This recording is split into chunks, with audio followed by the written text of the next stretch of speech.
दोस्तों, आप में से बहुत लोगों के दिमाग में आता होगा कि आखिर समुद्र के सबसे नीचे वाले भाग में क्या होता है। अगर धरती पर समुद्र के सबसे गहराई वाले भाग में जाया जाए, जिसे मरियाना स्ट्रेच कहा जाता है, तो वहाँ पर क्या होगा।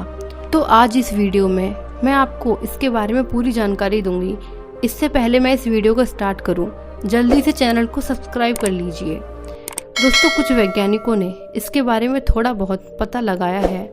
अगर आप कल्पना करें कि आप अमेरिका से वर्ल्ड के सबसे गहराई वाले भाग की तरफ जाएंगे, तो थोड़ा अंदर जाने पर आपको एक यूनिक सा ऑक्टोपस दिखेगा, जिसे डम्बो ऑक्टोपस कहा जाता है।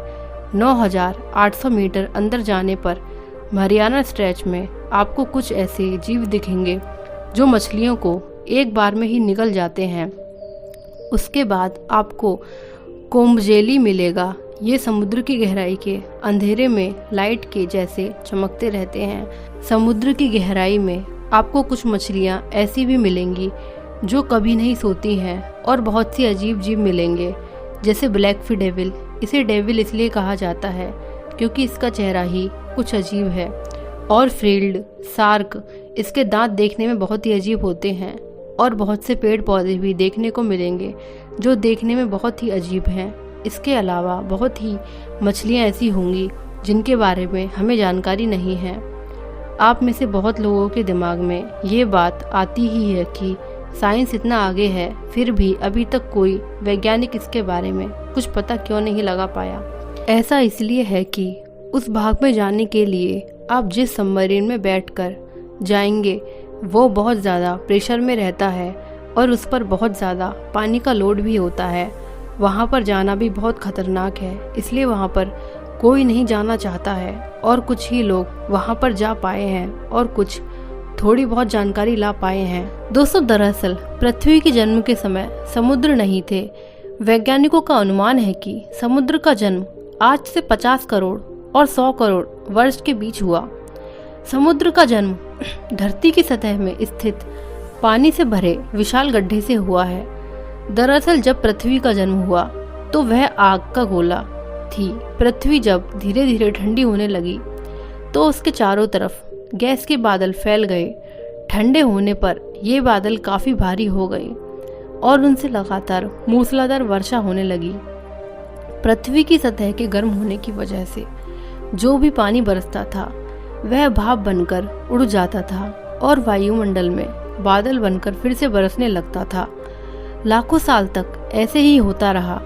जब पृथ्वी पर्याप्त ठंडी हो गई तब इस पर पड़ने वाला पानी उबल नहीं पाता था, लेकिन वर्षा होने का सिलसिला अनवरत जारी रहा। पृथ्वी के निचले हिस्सों में यह पानी भर चुका था। पानी से भरे धरती की सतह के ये विशाल गड्ढे ही बाद में समुद्र कहलाए। आज भी धरती की सतह पर कई महासागर हैं। पृथ्वी की 70.92% सतह समुद्र से ढकी है। इसका आशय यह है कि पृथ्वी के लगभग 36 करोड़ 17,40,000 वर्ग किलोमीटर क्षेत्र में समुद्र है। विश्व का सबसे विशाल महासागर प्रशांत महासागर है, जिसका क्षेत्रफल लगभग 16 करोड़ 62,40,000 वर्ग किलोमीटर है। यह विश्व के सभी महासागरों का 45.8% है। इसकी आर पार की सबसे छोटी दूरी इक्वाडोर से बैंकॉक थाईलैंड के बीच 17,550 किलोमीटर है। प्रशांत महासागर विश्व का सबसे गहरा सागर है। इसकी औसत गहराई 3,939 मीटर है। मैरियाना खाई में इसकी अधिकतम गहराई 10,900 मीटर है। विश्व का सबसे विशाल सागर दक्षिण चीन सागर है, जिसका क्षेत्रफल 29,74,600 वर्ग किलोमीटर है।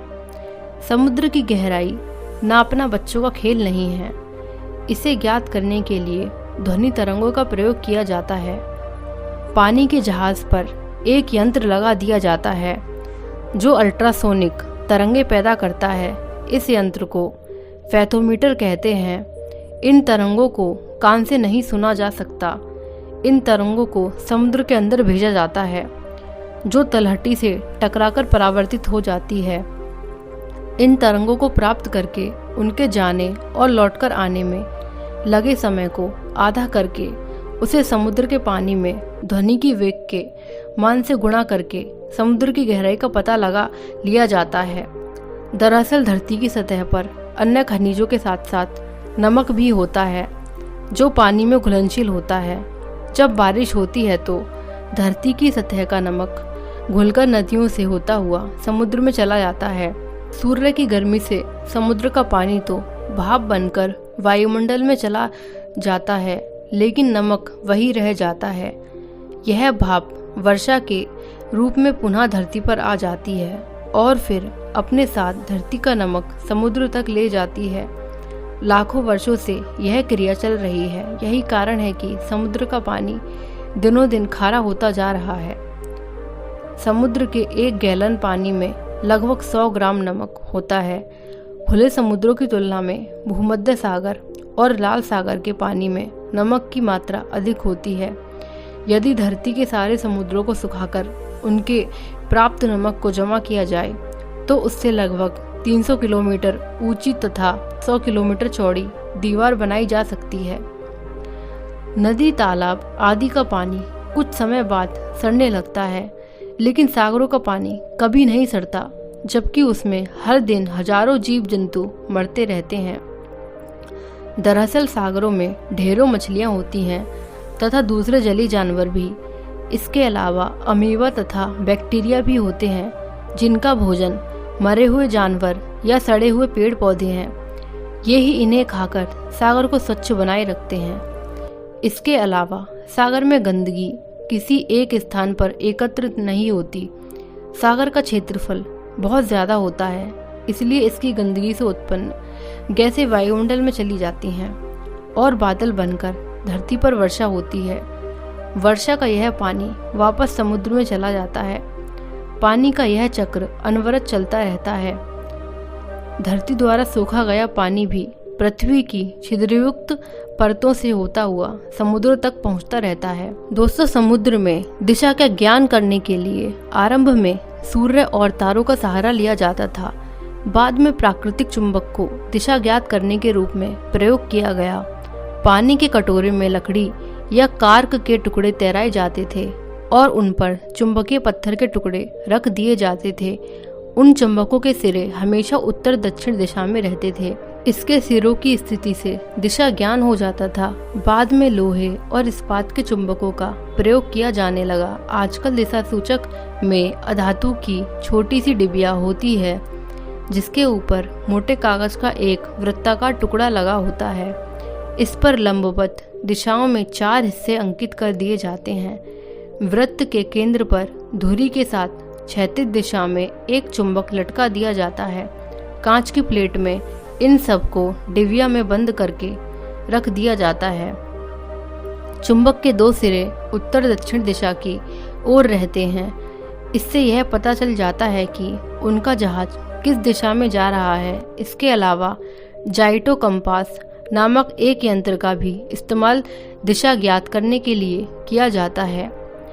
यह तो हम सभी जानते हैं कि नदियाँ जाकर समुद्र में मिल जाती हैं, पर क्या समुद्र में भी नदियाँ बहती हैं? धरती की सतह की भांति समुद्र में भी जलधाराएं बहती रहती हैं, जिनका वेग अलग अलग स्थानों पर अलग अलग होता है। समुद्र में जलधाराएं बनने के 3 कारण हैं। समुद्र के पानी के घनत्व को एक जैसा करने के लिए समुद्री धाराएं पैदा हो जाती हैं। समुद्र की सतह पर चलने वाली हवाओं का भी समुद्री धाराओं पर प्रभाव पड़ता है। सन 1952 में प्रशांत महासागर में 90 मीटर की गहराई पर क्रोमवेल नामक धारा खोजी गई थी, जो 5625 किलोमीटर लंबी और 400 किलोमीटर चौड़ी थी। यह भूमंडल रेखा के साथ साथ पूर्व की दिशा में बहती है। क्या समुद्र के अंदर भी पहाड़ होते हैं? यह एक जिज्ञासा हो सकती है, और अगर हाँ तो इनका जन्म कैसे होता है? दरअसल समुद्र तल की हलचल से इन पहाड़ों का जन्म होता है। समुद्र तल में फटने वाले ज्वालामुखी भी पहाड़ बना देते हैं। अब यह बात अलग है कि ये पहाड़ पानी के अंदर ही डूबे हुए रहते हैं, इसलिए ऊपर से दिखाई नहीं देते। हाँ, जो पहाड़ पानी के ऊपर आ जाते हैं उन्हें द्वीप कहा जाता है, जैसे हवाई द्वीप। यह द्वीप अमेरिका का हिस्सा है। समुद्र में ज्वार आना एक स्वाभाविक क्रिया है। दरअसल ये पानी की उठती तथा गिरती विशाल लहरें होती हैं।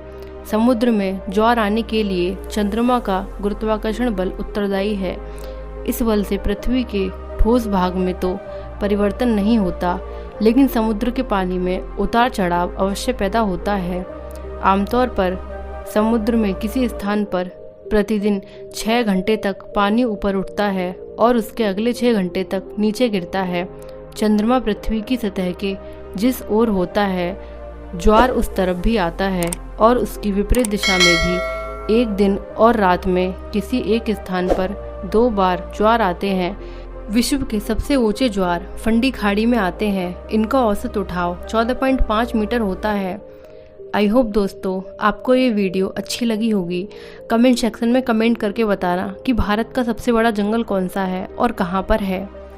और जल्दी से चैनल को सब्सक्राइब कर दो ताकि आप आने वाली हर वीडियोस को देख पाओ। Thank you so much.